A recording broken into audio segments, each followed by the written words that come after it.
Hello and welcome to the Third Sector podcast. I'm Lucinda Rouse. And I'm Emily Harle. Each week we bring you half an hour of discussion and debate about the important goings-on in the charity world. This week our focus is on fundraising, and with the new Code of Fundraising Practice coming into effect on the 1st of November, we'll be asking what's changing from the perspective of the Fundraising Regulator and how charities can best prepare. To help us answer those questions and more, we're joined by Paul Winyard, the Head of Policy at the Fundraising Regulator. Paul, welcome. Good morning. Thanks for having me. Just before we get into the ins and outs of the new code, I wanted to ask a bit about you. You've been at the Fundraising Regulator for the past 4 and a bit years, but you've spent quite a significant portion of your career in policy roles at the National Council for Voluntary Organisations. I'd like to know what gets you up in the morning from a work perspective, and how does your work at the regulator differ from your previous policy jobs? Yeah, I went to university as a mature student, so sort of relatively late in life. And I did politics because that was something that interested me, and international relations. But as I did the degree, discovered that I liked politics more. But as I was doing that degree, I was thinking, what can I do with that degree that's going to interest me? I wasn't really interested in party politics or sort of, machinery of government, civil servants, for example. So I looked into doing work around public affairs. And so I did an internship at Bell Pottinger Public Affairs, which you may or may not know was run by Tim Bell, Margaret Thatcher's old right-hand man. But they were more involved in things like representing the Saudi government, oil, tobacco companies and that type of thing. And discovered then that I liked that area of work, but wanted to do something more for good causes, something that I could sleep at night, as it were. I saw an internship at Compact Voice, which was then based at NCVO's headquarters in King's Cross. Now, for those that don't know, Compact Voice looked after the Compact, which was the predecessor to the current Covenant that everyone's been talking about. And so I worked there for a while as an intern, and then I did a traineeship at NCVO. As I got into it, I discovered that, this is a perfect thing for me. I was involved in policy development, policy analysis, public affairs and parliamentary stuff, but whilst also, doing it for the voluntary sector, and a job that I felt that I was actually making a difference as well, albeit a small one, chipping away at the edges often. So yeah, as I progressed through my time at NCVO, I did different policy areas, public affairs. I did parliamentary monitoring and parliamentary briefings and that type of thing, working with Chloe Stable. And then I worked in public services, policy, commissioning, procurement, that type of thing. And then ended up doing funding and finance. And really, I was there for, I guess, about 10 years. And it felt that it was time to move on. And I saw the job at the Fundraising Regulator come up. I thought that looks interesting. Obviously, I was at NCVO when Sir Stuart Etherington, my old chief exec, set up the Etherington Review to review the regulation of fundraising in light of some of the sort of high-profile news stories that we saw around that sort of 2015, 2016 time. So I was aware of the Fundraising Regulator, obviously, because the organisation I worked for had helped create it in a way. And I thought, well, this is a good opportunity to do something connected to the sector, still supporting the sector, but still in that sort of area of charity policy as well. And how does the policy work differ now that you are in that regulator seat? Yeah, so I think obviously the main difference is that there's a public protection angle working for the regulator. As a regulator, we're obviously principally there to protect the public from potential harm and that type of thing. But a parallel and equally important objective of the Fundraising Regulator is to support fundraising organisations and charities to thrive. So we're very conscious of that when we're developing our policy, that, we obviously, we want to create balanced, reasoned and intelligent regulation which protects the public but avoids undue constraints on fundraisers. So again, it comes back to that support in the sector, which is what I'm really interested in. But also, from a sort of a regulatory policy point of view, a bit different to the policy analysis, sort of more lobbying side that I did at NCVO, which was obviously, a lot more lobbying emphasis at NCVO, trying to influence change at government. We're here to talk about the new fundraising code. So headline news, it's replacing the 2019 version of the code. The world has changed a lot in the past 6 years. Is that why it's undergone a review? Yeah, I think if you wanted to sort of summarise it in one sentence, that would be a good way of putting it. The last review was in 2018-19, and that review largely focused on length, clarity and accessibility. So there wasn't a lot more new stuff added to the code at that point. Now, clearly, as you say, Lucinda, the world has moved on. There's been changes in technology, changes in fundraising behaviour, societal change. And we think that created a context for a comprehensive review of the code was required. So, in light of that, we've consulted extensively. We've had essentially a 3-stage consultation process through this. And that started with a call for information, where we asked anyone with an interest in charitable fundraising to tell us what they liked about the current code, the 2019 code that is, and what they would like to see changed. That's how we started developing a much more principles-based framework, because we heard from stakeholders that that's what would be preferable. And I can explain a bit more about what I mean by that in a moment. We heard that obviously we would need to add new areas to the code, and the way the code covers regulations set by other regulators and other bodies and other government policy, we were told that it would be more helpful to present them differently rather than the way they are in the 2019 code. So I guess going back to the principles-based idea, central to that is the idea that rather than have a prescriptive set of rules trying to set out exactly what good fundraising practice should look like, we developed broader guidelines which can be applied to a much wider range of scenarios and fundraising situations. So you don't need to necessarily spell out exactly what you need to do for each method of fundraising. You can have a general principle that applies across them all. That not only helps make the code a bit simpler for fundraisers, but it also makes it more adaptable to future change. So, for example, if a new fundraising method emerges or a new technology emerges in future years, we've got a framework which is more general purpose, which can be applied to those areas. I spoke about the new areas of the code. Obviously, we spoke about changes in technology being the principal driver for that, I guess. And so we now have new rules on what we call unstaffed collections. So we've got rules now, it creates more of a level playing field, for example, around the use of tap to donate or top-up donations, micro donations that you see at supermarket tills, and the sort of information that we would see on, for example, clothing banks. And essentially, that's just making sure that donors have enough information before they decide to give or donate, before they decide to donate, to make sure they know what charity it's going to and where their money is going to be spent. So really, these new standards or new rules in the code around unstaffed collections is about creating that level playing field, making it more level with other methods of fundraising, what we set the rules for. We've also got new rules on protecting fundraisers themselves. And that's obviously a bit of a departure from the current code, in that the current code mainly focuses, as you would expect, on protecting members of the public and donors and potential donors. But we've now got a rule saying that charities need to make sure they have systems in place to protect their own fundraisers from, potential harm, harassment, and that type of thing. Absolutely. And that's been a big topic of conversation within the fundraising sector.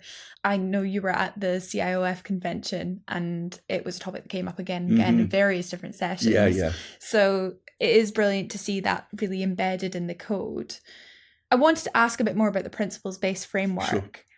So that means that the code has been able to be sort of really pared down. It's now 45% shorter than the previous version. Does that principle-based framework also mean the code is a bit more open to interpretation than the 2019 very extensive, lengthy version? I think that it's important to not overstate that. I guess there is a potential there that fundraisers will need to think a bit more carefully about how they apply the code to the particular method of fundraising. But I think it's important to note as well that whilst we've taken it 45% shorter, and it's not just down to the principles-based framework, it's also down to the what we call the lead regulator rules, and I'll speak a bit more about it in a moment because it's quite important. We're producing a big suite of guidance to go alongside the new code to help fundraisers understand the principles as they apply to different fundraising methods and help them apply the code in those scenarios. We've also produced alongside the code 3 what we call code support guides, and they sort of help unpack and help fundraisers understand some of the key terms in the new code. So we've got one on documenting decisions, one on doing due diligence on, for example, donations and fundraising partnerships, and we've got one on partnership working. So, making sure that your fundraising partnerships follow the necessary guidelines, laws, and rules in the code. So, they're quite substantial documents in their own right. So while the code has been brought down 45% shorter, we've got this supporting documentation and a wealth of other support guides which help fundraisers understand that more general principles-based framework. And what does that mean from a regulatory perspective? Because you'd think at the top 45% reduction in terms of the code and the rules that need to be followed, but then you've got all of these additional resources and guidance documents. Are charities obliged to comply with what is written in those guidance documents as much as they are in the principles of the code itself? So that's a really good question. So it's important to note that the guidance that we produce is not an extension of the code. It's not added code. It's really there just to help fundraisers apply those principles. But for example, when our casework team investigates a potential breach or a complaint, they will, for example, look at the extent to which a charity has followed some of the steps in the guidance to work within the code rules and principles. So it's not a direct extension of the code. It's there, as the name suggests, a support guide to help them comply. But as I say, our casework team would look at, for example, the extent to which a charity has documented their decisions in a particular complaint, or particularly around due diligence, the extent to which they've, looked into the source of a donation, or the extent to which a fundraising partner is an appropriate third party to work with. And there's also a new rule around engaging with the fundraising regulator. Can you tell me a bit more about why that was considered necessary to embed in the new code? So as you say, Emily, so that was really in response to the call for information, which I mentioned, where we spoke to a range of stakeholders. And obviously one of the key stakeholders we spoke to was our own casework team.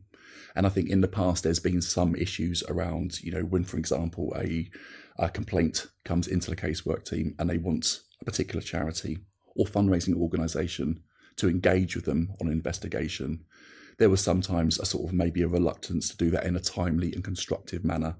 I think, that's probably the minority of cases, but it did happen. And so that was really put in there to try and mitigate that sort of scenario that's been seen before. You mentioned technological advancements, changes since the 2019 code. AI, we can't have a conversation about anything these days without talking about AI, can we?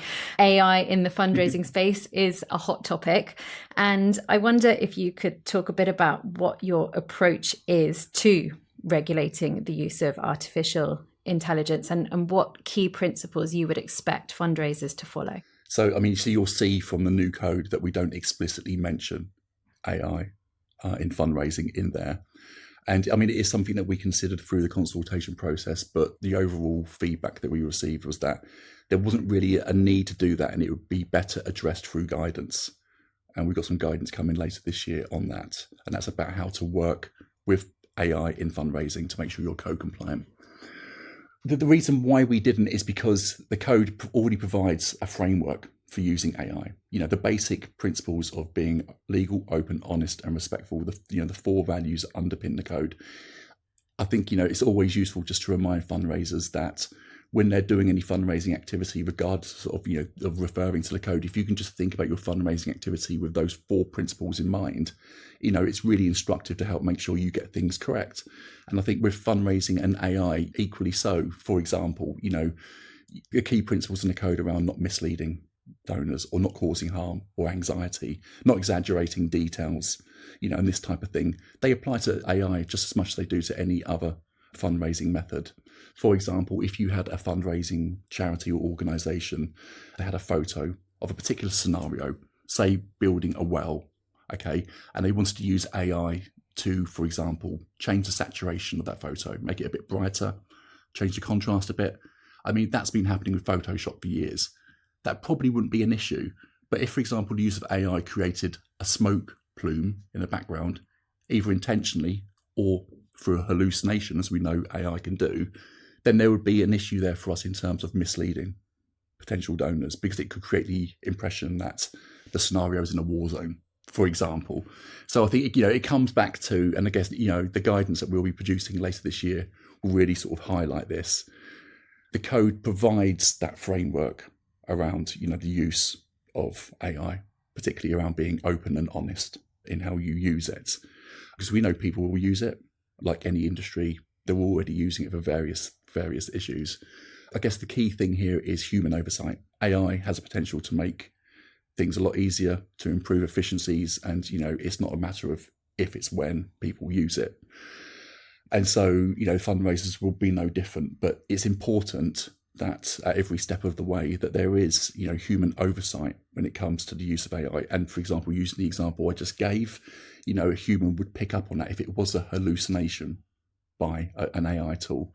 Equally, if you're creating some communications, some fundraising communications, you'd want to make sure that you carefully vet that and carefully oversee what the AI produces, because we both know that when you use AI, what it creates initially can be really quite seductive.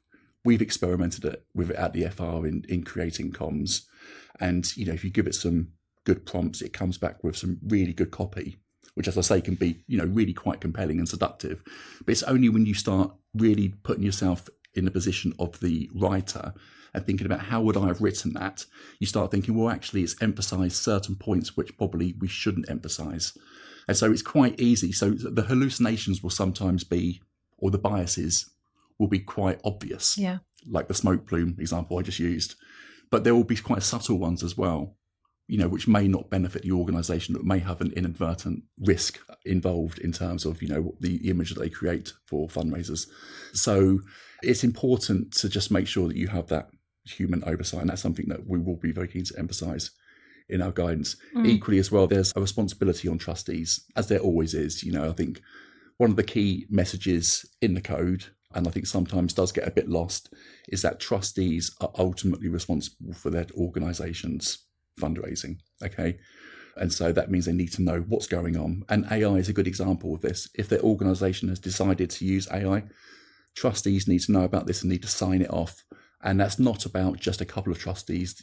The whole board needs to know about it. And equally, it shouldn't just be concentrated in a few members of an organisation.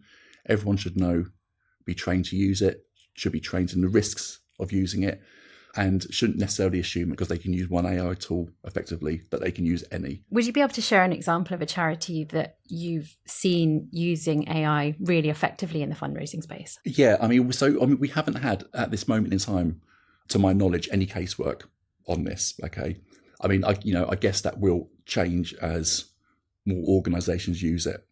But I think at the moment, the areas where we've seen it, that we're aware of organisations using it, is around, for example, donor prospecting. So, using AI to identify donors that are more likely to give from a certain demographic for a certain time, a certain amount to a particular cause, who will respond to a particular ask more likely. So we've seen charities using AI for donor prospecting in that respect. We haven't seen any issues as of yet, but there are risks obviously associated with that. There's data protection risks. You wouldn't, for example, want an AI tool to start scraping the internet and come up with potential donors and the people who have since deceased, for example. That could be incredibly distressing for, the family members. And as I say, there are obviously data protection risks there as well, because, you don't want to start, infringing on GDPR and that type of thing. So where would they be getting that information and that data from in the cases where you've seen charities already using AI for donor prospecting? So I think it's from their own internal databases. Yeah, is my understanding on how this currently works. And again, I think, this goes back to the use of AI. If you are using it for things like data, to create a closed system, to make sure that you're only using data in an appropriate way, data that you already have permission to contact people, for example, and there's all sorts of issues around GDPR that you need to be very careful with that. So you wouldn't want it just pulling contact details from LinkedIn, for example, without permissions and that type of thing. It's just for charities to be really mindful of those potential risks. You mentioned that the regulator is also exploring using AI in its comms. So is there any other areas of the regulator's work where AI is being sort of looked at or explored? How are you using it? No, we've had conversations. I think that's the extent of it at the moment. It's just that, we're really in that exploring phase. And again, this is something that you need to make sure that the whole organisation, including, the board and committees is aware of that you're doing this. I guess, there are potentially other areas that we could look at using it, for example, looking at charity accounts and that type of thing in the future, but we're not sure how feasible that is at this particular stage. So at the moment, it's really, and I think that's probably where most organisations are using it at the moment is, for example, using ChatGPT to provide some initial copy for a particular piece of comms.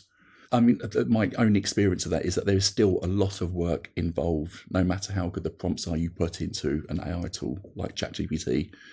Humans need to make sure that, whatever is going out in their organisation's name, from our point of view, whether or for a fundraising organisation, to make sure it is in line with their own values. Yes, and if we were sitting here in a year's time, we might be having a completely different discussion about it because things are developing so fast. Exactly. Yeah. I mean, you think about how quickly it's changed over the last 2 or 3 years and how far we've come. Yeah. I mean, I guess that's another reason for not having AI embedded in the code, right? Because if you have it in there, the technology is evolving. Yeah. And that code is intended to be used for a long time and without those changes needing to be made regularly. And that comes back to the principles-based approach. That's at the heart of that approach, is that it is much more adaptable to changes in technology and future fundraising behaviour. So going back to the code and another change that has come in, commission payments. Yes. So that payment by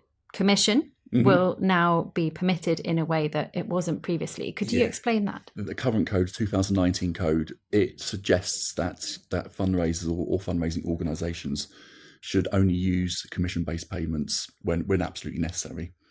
And as you sort of alluded to there, Lucinda, we've taken that out of the new code and replaced it with a sort of a principle that charity should pay their fundraisers in line with their own values. Now, the reason we've done that is that was a response to our market inquiry into its subcontracting behaviour, which you'll probably know about, but for your listeners' benefit, this is where we looked at some undesirable behaviour in supply chain. So this wasn't the charity itself or the agency that they were working with, but it was subcontractors working on behalf of the agency, so removed from the charity itself. But the issue here obviously is that they are still fundraising on behalf of the charity, and so it is the charity's responsibility to make sure that they fundraise in line with the code. Yeah. And that wasn't always happening. But one of the outcomes of that market inquiry was that the payment mechanism that was used was an issue in some instances. But what we found is firstly that there's nothing intrinsically bad about commission-based payments because some organisations make them work really well. The key issue here is the oversight of the supply chains and the fundraisers in question. So there needs to be adequate training in place from the charity or the agency to make sure that subcontractors are fundraising with good fundraising practice. And there needs to be adequate monitoring. There needs to be a clear line of sight from the charity to anyone fundraising on their behalf. That was seen as the priority in these situations. And if you've got all that correct, then you can make commission-based payments work. That was the idea behind that. Is just it was a response to the market inquiry. And as I say, charities should just be mindful that anyone fundraising on their behalf is doing so in line with the code, and they should pay them whatever is in line with their own mission and values. And I'm glad you brought up that market inquiry because that's a really key piece of work for the regulator at the moment. We've seen several notable cases of subcontracting gone wrong passed across our desks. So for example, Gosh Charity was one very significant one that we covered.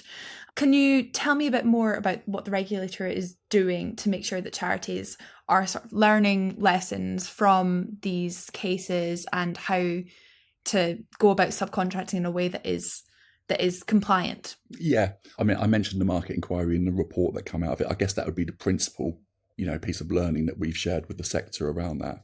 And we do urge any charities that use agencies or use subcontracting and supply chains in that respect to look at the findings of that report, because there's a lot of important learning in there. As I say, the key thing really here is about making sure that anyone fundraising on your behalf is trained on the code. They understand the principles of the code. They understand what good fundraising practice is. They have good complaints mechanisms in place, and they have good monitoring mechanisms in place to make sure that anyone fundraising on their behalf is doing so in line with their own values. A subcontractor far removed from the charity is essentially the fundraising for that charity. When a member of the public sees an agency or subcontracted agency knocking on their door or approaching them in the street. They only see the charity that they're fundraising on behalf, and rightly so. It's important that when they fundraise on their behalf, they do so in line with the code.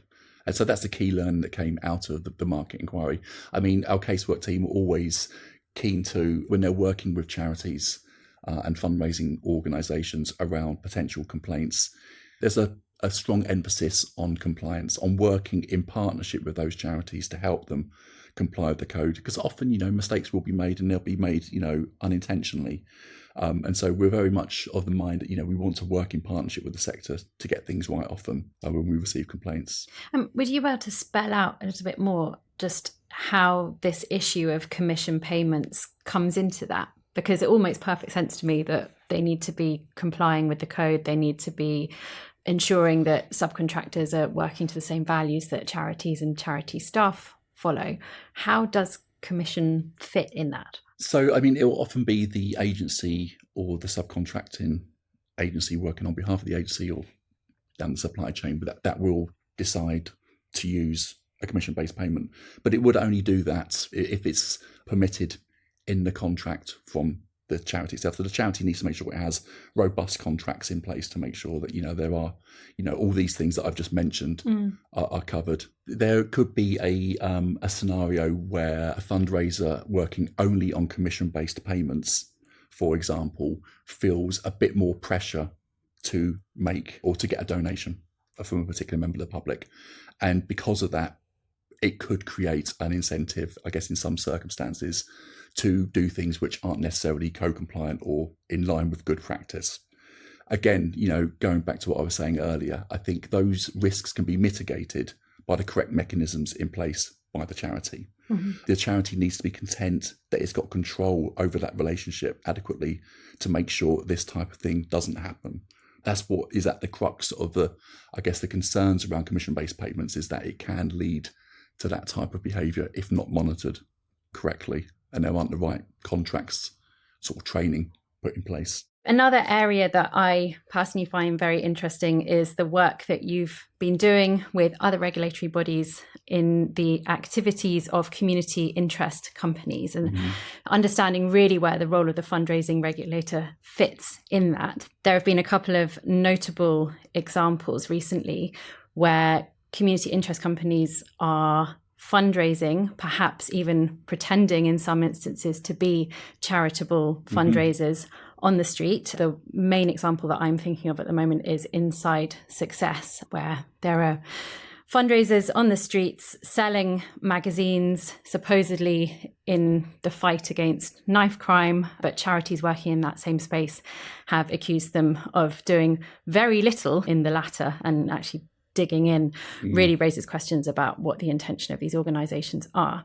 They're not charities. So what is the role of the fundraising regulator in that? Yeah. Because obviously the activities that these organisations are undertaking poses a big risk to the reputation of charitable fundraisers. I think that's at the heart of it. So I think it's important just to remind your listeners of our remit.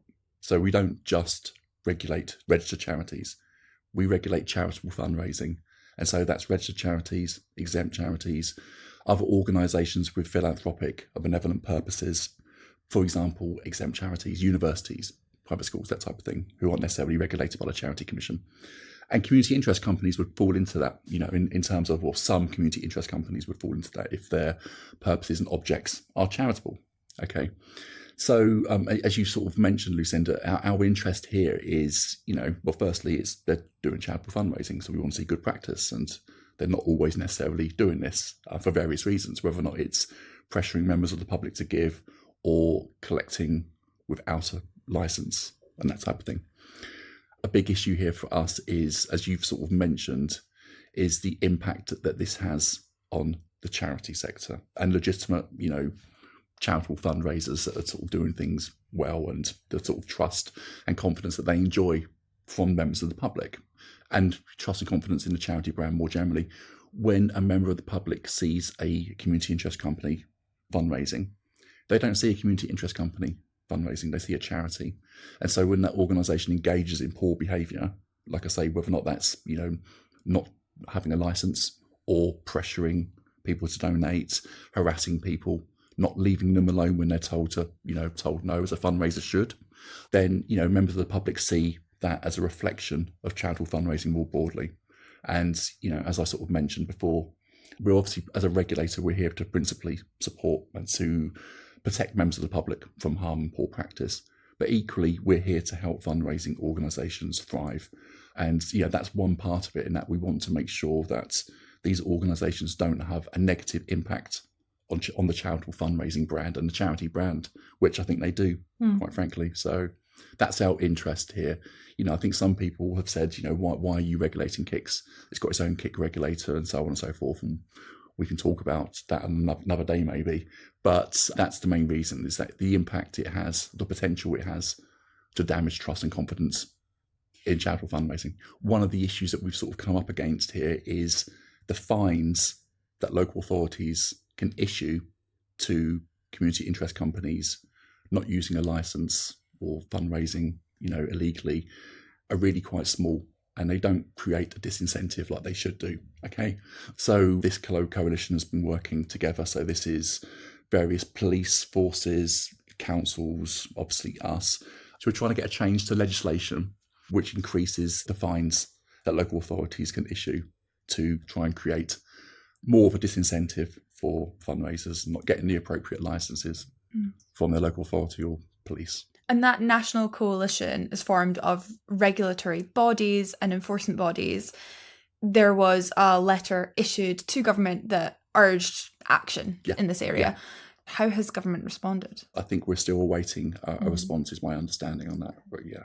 And is there anything further that can be done while this change in legislation is pending, either from a regulatory side or indeed charities who are engaged in face-to-face fundraising, to try and mitigate the potential damage caused by improper behaviour by some of these community interest companies? Yeah, I think it's difficult. I guess, we will continue investigating complaints against these organisations, and obviously we would urge anyone, whether or not charities or donors, members of the public, that see these organisations fundraising with poor practice and inappropriate practices, to obviously get in contact with us, and we will continue to investigate them, and we'll work with the KIC regulator where we can and other regulatory bodies to sort of try and address these issues. So we've covered a lot of ground today, and I'm sure our listeners who are fundraising regulator nerds would be keen to delve into the guidance that is being put out, and we await more guidance from the regulator on the new code ahead of its implementation and beyond. So final question for you today, Paul. As we await the implementation date of the 1st of November for the new code, how can charities prepare? Well, I think first and foremost, obviously, it's about getting acquainted with the new code, making sure you read it, making sure you read the free support guides that I mentioned, due diligence, monitoring partnerships, and documenting decisions. They are key parts of the code in that respect, in that they unpack those key terms and help fundraisers understand them. So get acquainted with the new code and supporting code support guides. Make sure that your fundraising partners are equally briefed on the new code and that they understand the key rules to follow. Going back to what I was saying earlier, any organisation fundraising on behalf of a charity or fundraising organisation is fundraising in that organisation's name. So it's important that anyone on behalf of fundraising understands and complies with the new code when it comes into force on the 1st of November. We mentioned briefly the other bits of guidance that we've been producing, or we've published and are producing. So we published a couple of months back guidance on events fundraising, social media fundraising, and gaming and streaming. So if you're involved in any of those areas of fundraising, obviously read those bits of guidance that accompany the new code. We've just published other pieces of guidance on handling cashless donations. And we've got 2 other bits coming. We've got one on working with donors in vulnerable circumstances. And we've obviously got a bit of guidance coming later this year on artificial intelligence in fundraising. So if you haven't done so already, sign up to our newsletter and you will be kept up to date on all these developments and more. Excellent. Plentiful amounts of bedtime reading. Yes.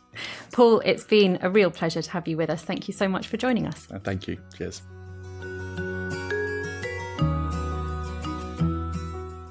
We hope you enjoyed our discussion with Paul, and that's it for this week.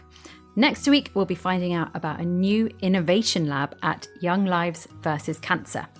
But for now, from all of us at Third Sector, thank you for listening. Our producer is Nav Pal.